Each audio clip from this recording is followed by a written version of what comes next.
আজকে আমরা আলোচনা করব একটি গুরুত্বপূর্ণ বিষয় নিয়ে, আর সেটা হচ্ছে শান্তি কোথায় পাবো। ইদানিংকালে একটি গুরুত্বপূর্ণ প্রশ্ন সবাই করছেন যে ভাইয়া কোনোভাবে শান্তি পাচ্ছি না, কি করলে শান্তি পাবো, কোথায় গেলে শান্তি পাবো। আসলে এই প্রশ্নটা হয়তো অনেকেই করছেন, আর অনেকের অন্তরের মধ্যেই থেকে যাচ্ছে, তারা কিন্তু প্রশ্নটা করতে পারছেন না। কিন্তু আমাদের সবার একটাই সমস্যা যে আমরা শত চেষ্টা করেও শান্তি খুঁজে পাচ্ছি না, কোথাও শান্তি পাচ্ছি না। তো চলুন আজকে আমি আপনাদেরকে কোরআন এবং হাদিস থেকে বেশ কিছু বিষয় উপদেশ দেওয়ার চেষ্টা করব। যেই জিনিসগুলো যদি ফলো করেন বা যে উপদেশগুলো যদি ফলো করেন, তাহলে আশা করি ইনশাআল্লাহ শান্তি পাবেন। প্রথমে আমাদেরকে একটা জিনিস বুঝতে হবে, আর সেটা হচ্ছে পৃথিবীতে আল্লাহ সুবহানাহু ওয়া তাআলা আমাদেরকে কেন পাঠিয়েছেন। যদি আমরা এই প্রশ্নের উত্তর পেয়ে যাই বা এই বিষয়টা বুঝতে পারি, তাহলে আমরা খুব তাড়াতাড়ি শান্তির রাস্তাটা খুঁজে পাবো। তো এই বিষয়টা বুঝতে হলে আমাদেরকে কি করতে হবে? আমাদেরকে কোরআন এবং হাদিসের দিকে যেতে হবে। আমরা তো আল্লাহ সুবহানাহু ওয়া তাআলাকে জিজ্ঞেস করতে পারি না সরাসরি, বা এই জামানায় নবী সাল্লাল্লাহু আলাইহি ওয়াসাল্লাম নেই। তাই আমাদেরকে জিজ্ঞেস করতে হলে হয় হাদিস কোরআনের কাছে যেতে হবে, না হলে কোনো ইসলামিক স্কলার কাছে যেতে হবে। কারণ বর্তমান পৃথিবীতে সব কিছু থাকলেও এই শান্তি জিনিসটা একদমই নেই, কোথাও নেই। ফ্যামিলিতে নেই, দাম্পত্য জীবনে নেই, অফিসে নেই, ব্যক্তি জীবনে নেই। আপনি সিঙ্গেল থাকলে আপনার লাইফে শান্তি নেই। আল্লাহ সুবহানাহু ওয়া তাআলা সূরা জারিয়াতের মধ্যে বলছেন, ওমা খলাকতুল জিন্না ওয়াল ইনসা ইল্লা লিয়াবুদুন। আমি মানুষ এবং জিনকে সৃষ্টি করেছি একমাত্র আমার ইবাদত করার জন্যে। তাহলে এইখানে আমরা ক্লিয়ার একটা উত্তর পেয়ে গেলাম যে আল্লাহ সুবহানাহু ওয়া তাআলা আমাদেরকে সৃষ্টি করেছেন, পৃথিবীতে পাঠিয়েছেন শুধুমাত্র তার ইবাদত করার জন্যে। তাহলে আমাদের প্রথম কাজ হবে আল্লাহ তাআলার ইবাদত করা। যদি আমরা আল্লাহ তাআলার ইবাদত করি, তাহলে আমরা শান্তি পাবো। এখন অনেকে প্রশ্ন করবেন, বা অনেকের মনের মধ্যে প্রশ্ন জাগতে পারে যে আমি নামাজ পড়ি, রোজা করি, সব কিছু করি, তারপরে তো আমি শান্তি পাই না।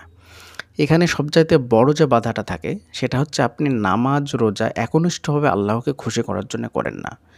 এবং নামাজ ও রোজা এই দুইটা জিনিস বা ইসলামের এবাদতগুলো যেগুলো আমরা করি, দুইটা জিনিস বললাম, মানে এক কথায় ইসলামের যে বিধানগুলো আছে বা আল্লাহ সুবহানাহু ওয়া তাআলার এবাদত যেগুলো আছে, হারাম হালাল যেগুলো আছে, সেইগুলো মূলত আমরা আল্লাহকে খুশি করার জন্যে বা নিজের জীবনের উদ্দেশ্য হিসাবে মেনে নিয়ে সেগুলো আমরা পালন করি না।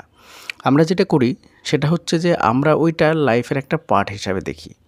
যদি আমরা আমাদের উদ্দেশ্যকে এটাই বানিয়ে নিই যে আমাদের উদ্দেশ্য হচ্ছে আল্লাহর ইবাদত করা, আল্লাহ যেটা নিষেধ করেছেন সেটা থেকে নিজেকে বিরত রাখা, এবং আল্লাহ তাআলা আমাদেরকে যেটা আদেশ করেছেন সেই বিধানগুলো আমাদেরকে মানতে হবে বা মেনে চলা, এটা যদি আমরা মেনে নিই এবং উদ্দেশ্যটা যদি শুধুমাত্র আল্লাহকে খুশি করার করে নেই, তাহলে পৃথিবীতে আর কখনোই অশান্তি থাকবে না।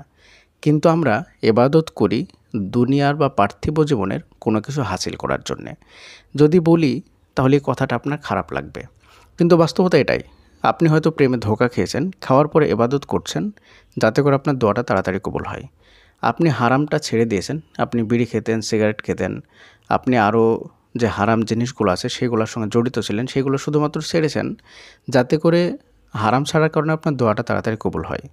এখন বলুন, আপনার উদ্দেশ্য কি আসলে আল্লাহকে খুশি করা, নাকি দোয়াটা কবুল করানো? হ্যাঁ, আপনি ইবাদত করছেন আল্লাহর, বাট আল্লাহ সুবহানাহু ওয়া তাআলা যে উদ্দেশ্য নিয়ে আপনাকে পাঠিয়েছেন সেই উদ্দেশ্য বা সেই নিয়াতে কিন্তু আপনি ইবাদত করছেন না। আর যার কারণেই বুখারী শরীফের প্রথম হাদিসের মধ্যে বলা হয়েছে, ইন্নামাল আমালু বিন্নিয়াত। প্রত্যেকটা কাজের ফলাফল নির্ভর করে নিয়াতের উপরে। আপনার নিয়াত যেমন হবে আপনি কিন্তু ফলাফল তেমনই পাবেন।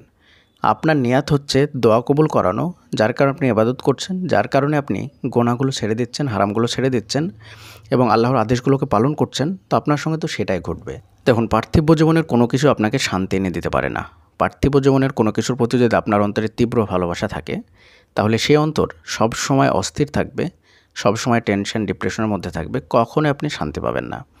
আপনি একমাত্র শান্তি পেতে পারেন শুধুমাত্র আল্লাহ সুবহানাহু ওয়া তাআলাকে ভালোবাসার পরে।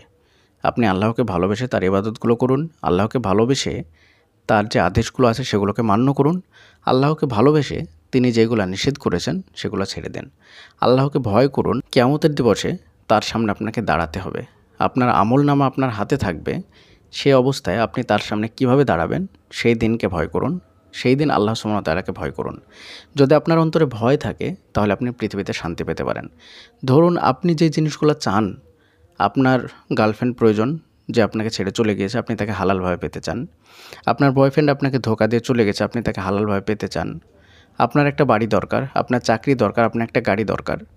আপনাকে যদি সব জিনিসগুলো আল্লাহ সুবহানাহু ওয়া তাআলা দিয়ে দেন, আপনার প্রত্যেকটা দোয়া যদি তিনি পুঙ্খানুপুঙ্খভাবে কবুল করে নেন, তারপরে আপনি আরও টেনশনে চলে যাবেন, তখন আপনার জীবনের কোনো উদ্দেশ্যই থাকবে না। পৃথিবীর কোনো কিছু হাসিল করা জীবনের উদ্দেশ্য নয়, বা পৃথিবীতে এই উদ্দেশ্যে আপনাকে পাঠানো হয়নি। যার কারণে আপনি পৃথিবীতে সব কিছু যদি হাসিল করে ফেলেন, তারপরে আপনি আরও বেশি টেনশনে চলে যাবেন, আরও বেশি অস্থিরতা থাকবে আপনার অন্তরে, আপনি আরও বেশি অস্থির হয়ে থাকবেন সবসময়। তাই আল্লাহ সুবহানাহু ওয়া তাআলা আপনাকে দুনিয়াতে পাঠিয়েছেন, আপনার যে উদ্দেশ্য, সে উদ্দেশ্যটাকে সামনে রেখে আপনি পৃথিবীতে জীবনযাপন করুন, এবং পৃথিবীতে চলাফেরার ক্ষেত্রে আপনার জীবন ধারণের জন্য যা যা প্রয়োজন সেইগুলো মোটামুটিভাবে যদি আপনার কাছে থাকে, বাকিটা আল্লাহ সুবহানাহু ওয়া তাআলা আপনাকে এমনিতেই দিয়ে দেবেন যখন আপনি সরল পথে চলবেন। যখন আপনি আল্লাহর আদেশগুলোকে মান্য করবেন, তিনি যেগুলো বলেছেন সেইভাবে আপনি চলবেন, আল্লাহকে খুশি করা যখন আপনার উদ্দেশ্য থাকবে, আল্লাহর ইবাদত যখন আপনার জীবনের লক্ষ্য উদ্দেশ্য থাকবে, একমাত্র উদ্দেশ্য থাকবে, তখন দেখবেন যে বাকি যে জিনিসগুলো আছে পৃথিবীর আপনার যেগুলো প্রয়োজন জীবন ধারণের জন্যে, সেগুলো এমনিতেই চলে আসবে। আর এইটা ছাড়া আপনি পৃথিবীতে যদি শান্তি কামনা করেন, তাহলে কোনোভাবেই সম্ভব না। আজকে ভাবছেন যে আপনার দোয়াটা কবুল হয়ে গেলে আপনি অনেক শান্তি পাবেন, কখনোই না।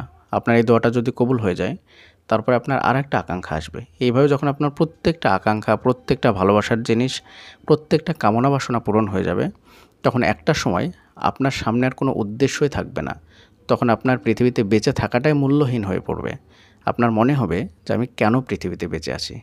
আপনার তখন পৃথিবীতে বেঁচে থাকার ইচ্ছাটাই চলে যাবে। কিন্তু তখন আপনার পৃথিবীতে বেঁচে থাকতে ইচ্ছা করবে, তখন আপনি শান্তি পাবেন, যখন আপনার উদ্দেশ্য আল্লাহকে খুশি করা থাকবে। তখন কোনো কিছু না থাকলেও আপনি সুখে থাকবেন, শান্তিতে থাকবেন।